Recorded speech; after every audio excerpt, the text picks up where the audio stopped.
Hello, welcome to the fourth episode of Hot Takes Cold Truths. Today we'll be talking about what I predict the standings will be come playoff time. Because my favorite team is the Knicks, we're not going to start with the East. We're going to go out West, right? So we're going to start from the bottom and then work our way up. So, number 15, we got Utah Jazz. Yes, they got Ace Bailey. They got Laurie. But I don't think the Jazz are still the fact that there was rumors out there that they traded away someone because they were winning too many games. I mean, I get it. You're trying to tank. You don't want to be winning. But I feel like they're still in their rebuild phase. I don't think they got everything that they want. So I think they're still going to be that tanking team down there. Next, we got the Sacramento Kings. Sacramento, I feel like, has a lot of Chicago Bulls scraps, should I say? Like players that are good, but they aren't who you're relying on to win a championship. And so I think they probably will be this year realizing, if they haven't already or aren't already doing so, like, listen, we might as well just lose, do some good draft picks and trade away and hopefully rebuild. So you got that. This one, this pick, this is where it started getting tricky for me because the Suns gave away Kevin Durant, but Portland Trailblazers, even though they got, to me, a cool young core and young developing guys over there, it's like they are just quiet. So I don't I don't expect anything from Portland next year. And that might be crazy. That might be crazy. If you're a Portland Trailblazers fan, let me know in the comments below what the Portland Trailblazers are doing. And if you have high hopes for the season, maybe not high. When I say high hopes, I don't mean like, do you think you're going to win a championship this season? But let me know, like, do you see your team making improvements? Do you see this being like another throwaway season to try to rebuild and see what you can get in the off season during draft, time and all that stuff? Just let me know in the comments. So yeah, I have Portland Trailblazers at 13 because I don't know, like, what's going on there. Like, it's so, to me, like, quiet, no noise, no nothing. I don't think Drew Holiday makes a big enough difference. Yes, he makes a big difference on a contending team, but I don't think he makes a big enough difference on a team like Portland to make some noise and jump up. After them, I had the Phoenix Suns. Now, you might be like, yo, you crazy, Devin Booker and Bradley Beal, and they could do things. And after seeing how they couldn't do much with KD, and I get it, depth was a big factor in the reason why they couldn't do that. You still also have a Bradley Beal issue that might be dealt with this offseason because apparently he might be getting bought out. But with that, and then if he does get bought out, where are you going with this? This is definitely seems like more of a throwaway season if he gets bought out, and even if he stays, it feels like a throwaway season. So I have them at 12, especially given the people above, I feel like, are either going to make vast improvements in development or just in trades and signings or just recovering from injury.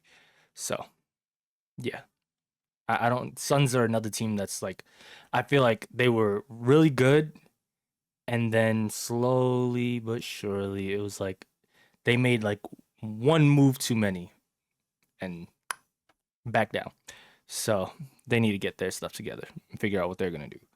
Speaking of figuring out what you're gonna do, Memphis Grizzlies. That's who I have just missing that play-in spot at number 11. Um, and the reason being is I feel like, yes, Triple J staying there. And they could have a leap with, I forgot the center's name. If Zach Edey develops well, ooh, that's gonna be crazy.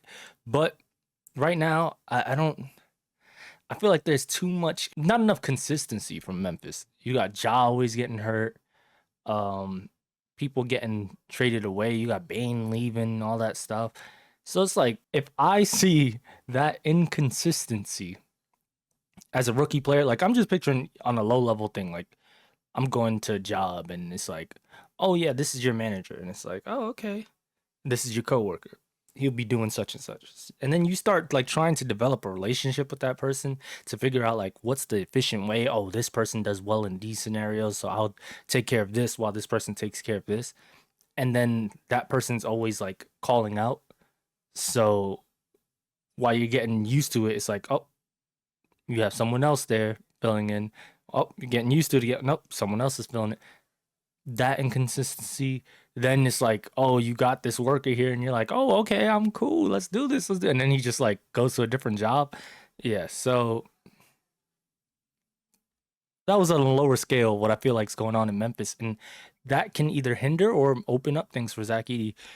And so I have them at 11 because I don't know. I can't trust Ja to be healthy, to stay in a season, whether that be playoff time or maybe they do jump to the 10th spot, playing spot, but I don't see them making any moves, like doing anything major. So 11 is where they're at. Number 10, I have the New Orleans Pelicans. You know, Zion Williams. I feel like once you have Zion, that Zion, people falling asleep on Zion. Zion is a great player. Yeah, he might have his injuries and stuff like that. Like Ja, right? He has injuries. But I feel like we've seen what the Pelicans are like when he's there. Um, and I feel like every year he's gotten better at staying on the court, at least without that, season ending injuries. It might be like little minor tic tacs here. But yeah.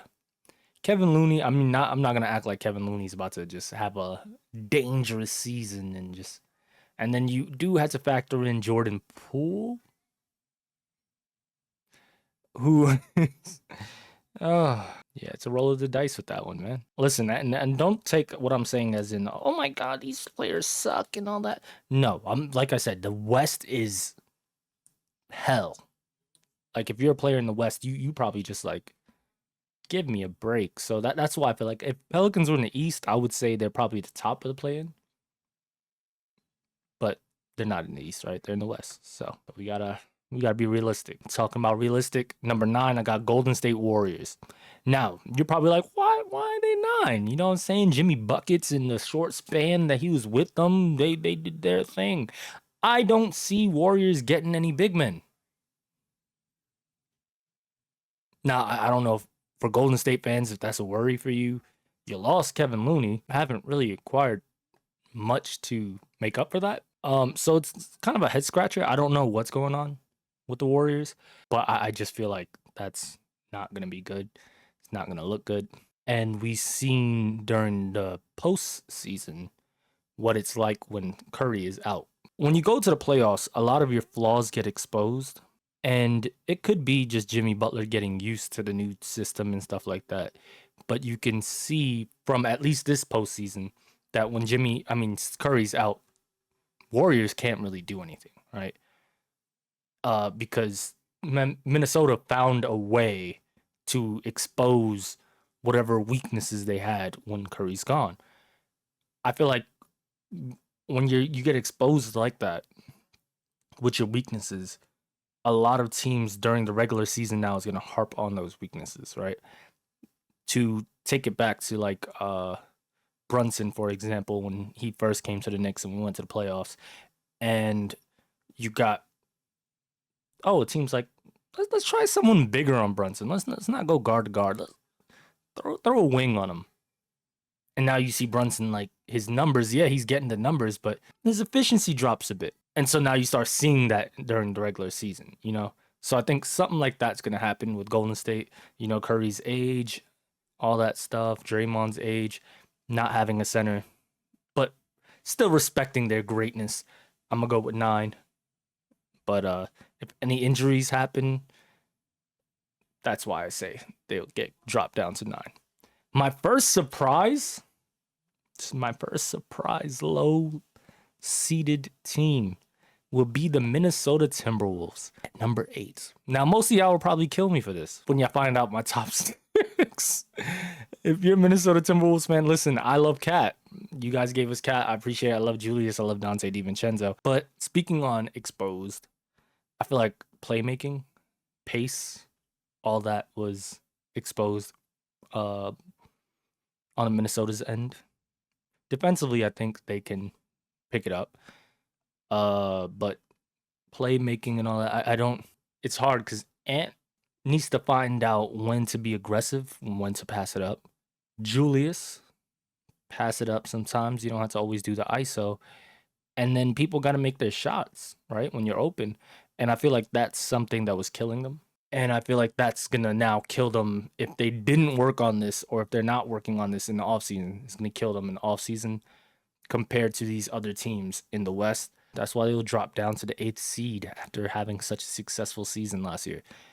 Number 7, I have the San Antonio Spurs. The reason why I have the San Antonio Spurs at number 7, you got De'Aaron Fox. They still got Castle somehow, Wemby somehow, and you got new rookies coming in. Top 10s, top 15s. I feel like the way they develop their rookies too is just beautiful. They've first started. I remember when Wemby first got there, I was like talking to my dad. I was like, Dad, they're gonna need some help over there. Like the guys, they don't know when to pass it up. They can't even knock down the shots. They not doing anything. Then Wemby got, I mean, we already knew defensively how he could be, but then he took it up a notch and took it up a notch with his scoring and all that stuff too, and how he's getting to the hoop and how he's getting the ball in the bucket. And then Castle with his, oh man, De'Aaron Fox, you add that. Oh man. And let's not forget, Wemby came out with a blood clot. Like, it wasn't like they were trash and that's why they had the low seed. No, Wemby went out with a blood clot. Now, I'm not saying they would have been like number 2 if Wemby was still here, but 7 I think is realistic for them. Still growing, which is why I don't have them so high, but talented enough where kind of like Detroit Pistons were last year, where it was like, whoa, a shocker. Like, we see them in the playoffs, right? I think that's what's going to happen now. You're going to get that, whoa, Spurs are back, Which takes me to another part of Texas. Because number 6, I have the Dallas Mavericks. And the reason why they're number 6 is because Cooper Flag, Anthony Davis, Gafford, Klay Thompson. Like, you can make fun of Klay and be like, oh, he lost his shot and all that, but Klay will still put it on you. Klay will still shoot it up. And then defensively, AD and Coop.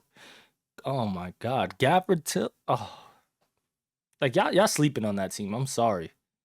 Y'all sleeping on that team. And it's crazy disrespectful how y'all sleeping on that team.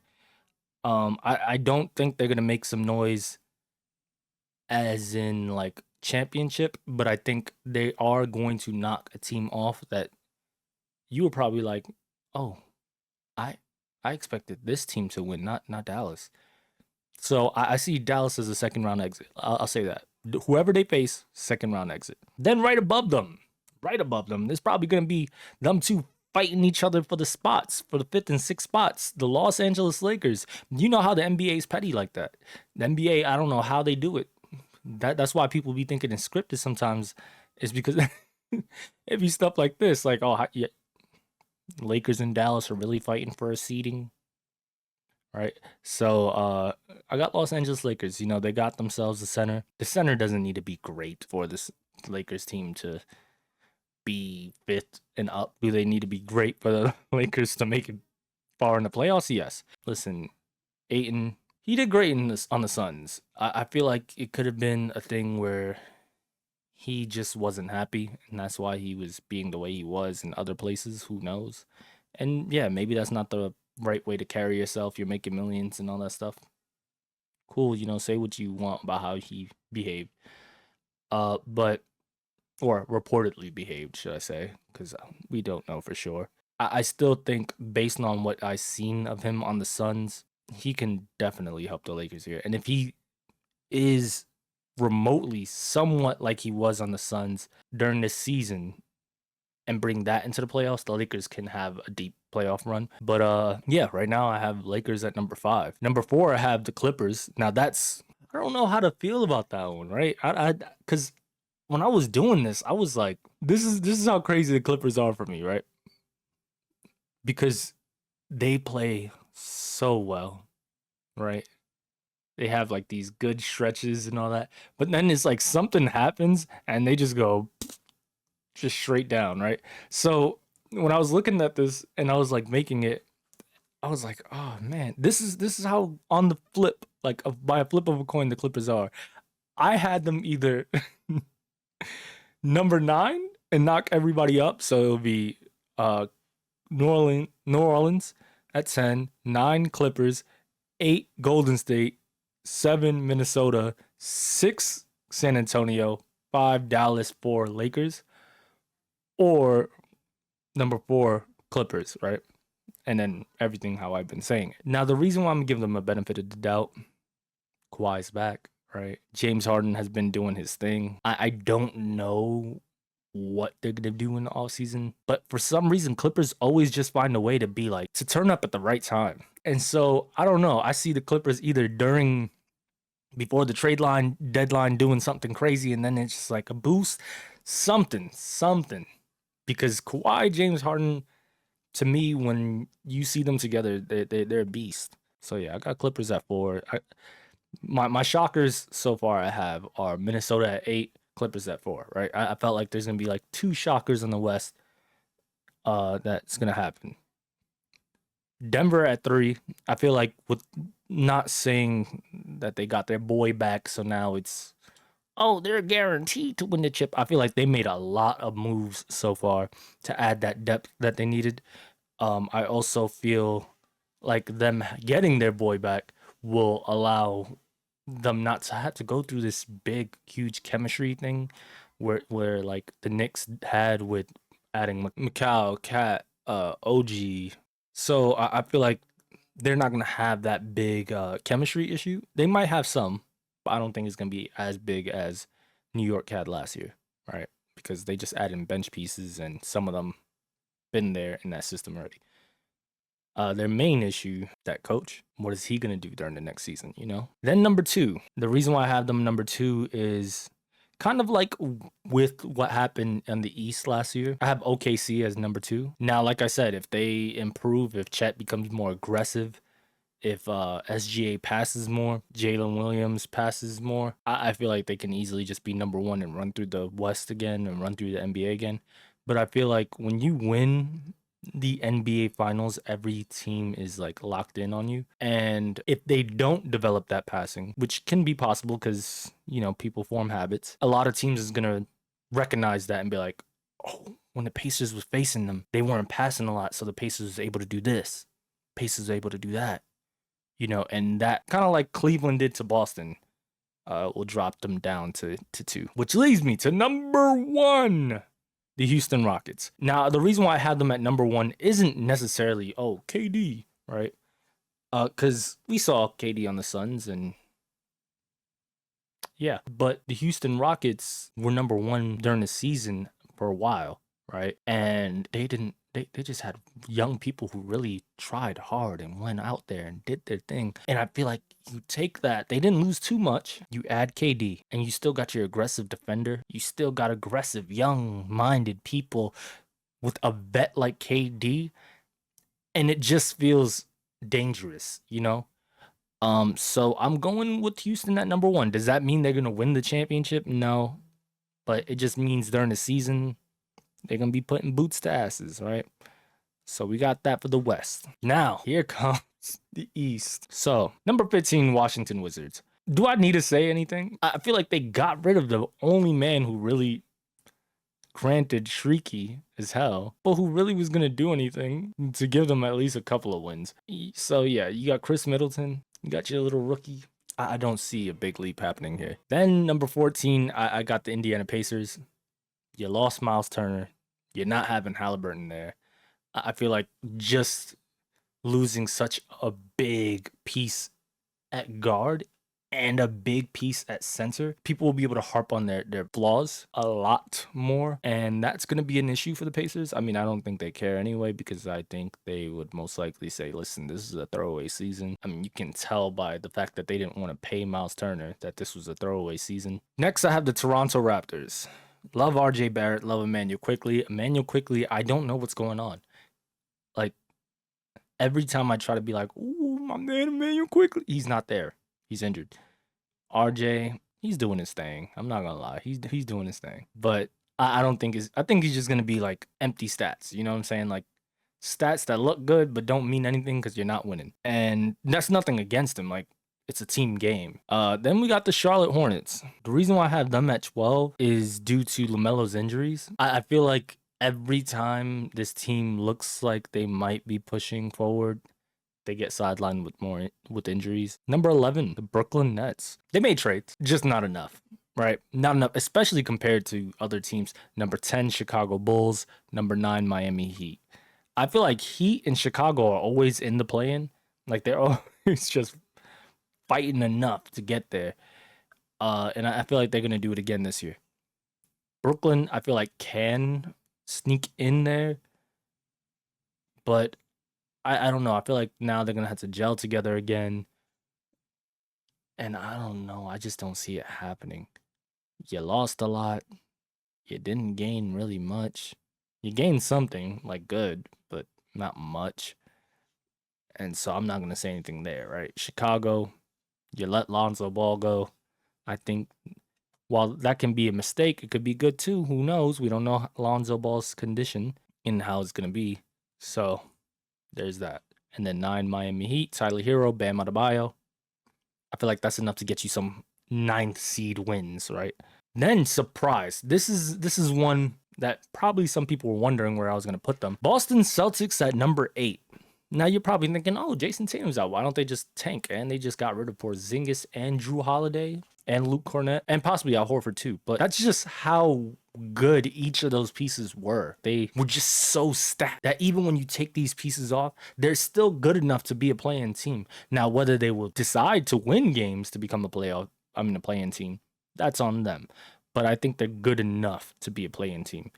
They might tank and be lower than this, but right now I feel like they're like the 8th best, even with removals of people and Tatum being out. Then number 7, Atlanta Hawks. As much as I hate to say it, Trae Young, great, man. He's good. If you got a healthy Porzingis, I think a Trae Young Porzingis duo there is gonna be nasty. They got nice role players around them. They can make a move here and possibly even be higher than this. So remember, 6 to 8 is all like, eh.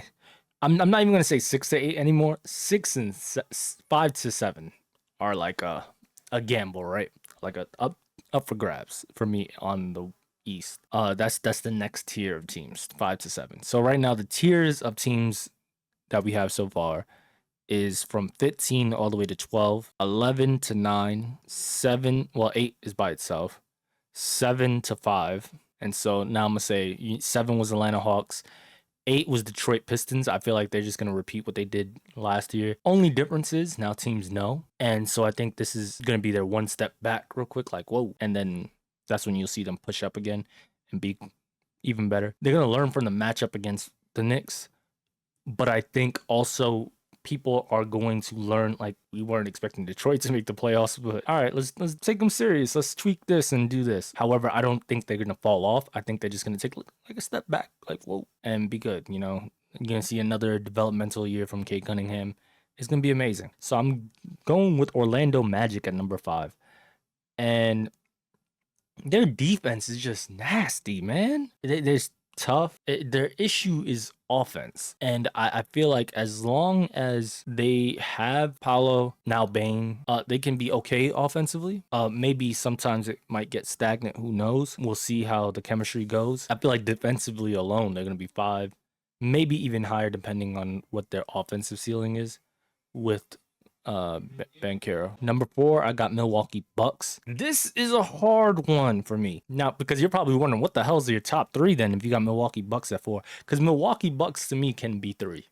4 or 3. But they can't be any higher. Turner, I feel like, is gonna be a good fit for Giannis, because Brook Lopez was literally what they're probably going to have Turner do, rebound and shoot the 3. Giannis goes in, you rebound and you shoot that 3. Or Giannis rebounds, tips it out for you to shoot the 3. Like, Brook Lopez was a great spot-up shooter for Milwaukee.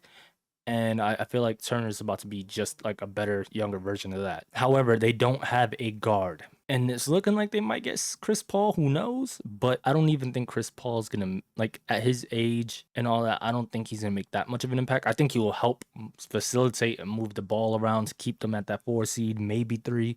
But I don't think he's going to be around enough. When I say around enough, I mean like on the defensive end, on scoring end to push them where they need to be or probably want to be. Number 3, this is the shocker, the second shocker for me on the East that I have for you guys. The first was Boston making the play-in, but the second is Philadelphia 76ers being number 3. Now, if you're a Philly fan, this isn't a shocker. If you are a Philly hater, this is definitely a shocker. If you're like me and you're just like, Philly got some talent, like, oh, if they get healthy, it's gonna be... You'll understand this because Maxey, Paul George, Embiid, McCain, Quentin Grimes, if he stays with the Sixers, Jesus, that team is just... Oh, the reason why I have them at 3 is because I feel like now this is another Clippers situation, right? Where they can either be 3 because they're going to be like come back, like having that chip on their shoulder, come back healthy and actually playing hard and doing their thing, or come back it's sloppy because everybody was out trying to, gel together and all that. And it ends up, Sixers being like a play-in team. So one of the two, right? But I think number 3 is going to happen. Philly with Embiid back, with Paul George back, with Kane, Maxey, and then most likely Quentin Grimes resigns. Who knows by the time I put this video out. But yeah, with that, all that being said, I feel like, yeah, number 3 is going to be where it is. They might be even higher. Who knows? Number 2. You know what? I'm going to just say 1 and 2 because y'all going to know anyway once I say number 2. So I have number 2 as Cleveland Cavaliers, number 1 as New York Knicks. And I'm saying this unbiasedly, I promise. So the reason why I have 2 as Cleveland, it goes back to what I said with the Thunder. We saw what happened with Boston, right? In the East, the Knicks gunned for Boston, right? I want to build this team to be able to compete and beat this team. And I feel like the way Cleveland dominated the East, a lot of teams are going to be focusing on Cleveland Cavaliers. I think that's why Milwaukee got a Miles Turner, right? Because, yeah, you got a younger version of Brook Lopez with the whole I can rebound, I can shoot. But you take out one of their big men, Cleveland's big men, by doing that. Now you get to shoot the 3 on Cleveland, so now the center has to come out. Oh, that just opened it up for Giannis. You know what I'm saying? You got stuff like that. People are gunning to find a way to beat a Cleveland-built team now. And I feel like with that, people are going to be so focused on Cleveland that it's going to probably drop them a seed to 2. And then you have the New York situation. Now, New York is fishy, but I feel like with New York, it's kind of like what Cleveland went through last year, right? People focused on Boston. Cleveland was gelling together. They took the top seed, went off. Here, it's everybody focusing on Cleveland. New York, gelled last year. Now they're going to go off. Does that mean New York's winning the finals? No. Does it mean they're making it to the finals? No. All it means is I think during the season, New York's going to be a really well gelled team that will surprise a lot of people because they're too busy focusing on like a Cleveland Cavaliers team or the return of Philly. Who knows? So that's my list. Let me know your list in the comments. If you want, you can even let me know your at least 1 to 6 who you think's making the playoffs, not the play-in, playoffs on both East or West. Let me know your favorite team in the comments. Hit up that comment section. You know what I'm saying? So yeah, I hope you guys enjoyed this video. This is the 4th video, like I said, the 4th episode of Hot Takes Cold Truths. And I'm out of here. Thanks for watching.